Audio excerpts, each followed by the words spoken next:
PM Modi ने ऐसा क्या पूछ लिया, जब एक सवाल पर बिल्कुल चुप रह गए थे जयशंकर। ऑस्ट्रेलिया पहुंचे भारतीय विदेश मंत्री एस जयशंकर ने प्रधानमंत्री नरेंद्र मोदी के साथ बातचीत से जुड़ा किस्सा साझा किया है। उन्होंने बताया कि कैसे पीएम मोदी के एक सवाल ने उन्हें चुप करा दिया था।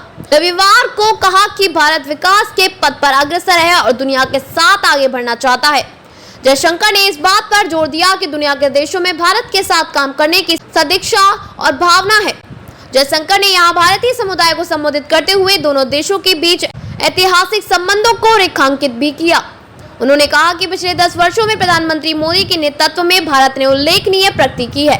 उन्होंने कहा, भारत आगे बढ़ेगा, भारत आगे बढ़ रहा है, लेकिन भारत दुनिया के साथ बढ़ना चाहता है। जब हम दुनिया को देखते हैं तो हमें अवसर दिखाई देते हैं।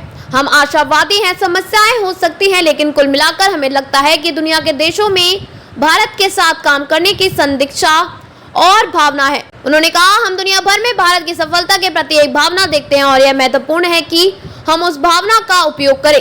उन्होंने कहा, आज विदेश में भारतीयों की छवि बेहतर तौर पर शिक्षित व्यक्तिगत रूप से जिम्मेदार है। मुझे लगता है कि आज इन सभी का संयोजक हमें वैश्विक कार्यस्थल में बहुत ही आकर्षक बनाता है।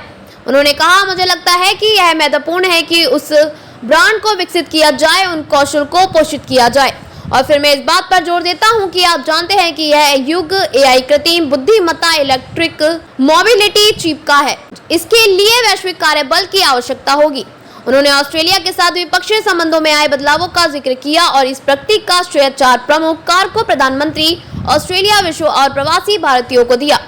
उन्होंने कहा, मैंने प्रधानमंत्री मोदी का जिक्र किया और मैंने ऐसा एक खास वजह से किया। मुझे 2014 में उनके साथ हुई एक शुरुआत बातचीत याद है। उन्होंने मुझसे कहा था कि मुझे समझाइए कि ऑस्ट्रेलिया के साथ हमारे रिश्ते क्यों नहीं विकसित हुए, क्योंकि इसमें सब कुछ ठीक चल रहा है, एक भाषा है, साझा संस्कृति है और परंपरा है, और फिर भी ऐसा कुछ है जो नहीं हो रहा है। जयशंकर ने कहा, उस दिन मेरे पास कोई जवाब नहीं था, शायद इसलिए क्योंकि मैंने खुद इस पर विचार नहीं किया था। इसलिए इस बात का प्रतिबिंब है कि यह संबंध अपने आप नहीं बना, दोनों तरफ के लोगों ने इसे बनाने के लिए बहुत प्रयास किए हैं।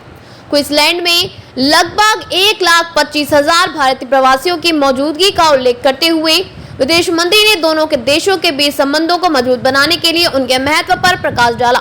उन्होंने कहा कि ऑस्ट्रेलिया से भारत को होने वाला 75% निर्यात ब्रिस्बेन से होता है।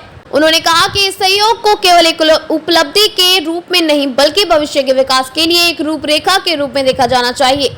उन्होंने कहा, इसमें कोई संदेह नहीं है कि क्वाड का स्थान सबसे ऊपर है और ऑस्ट्रेलिया हमारे द्विपक्षीय संबंधों के संबंध में क्वाड का संस्थापक साझेदार है।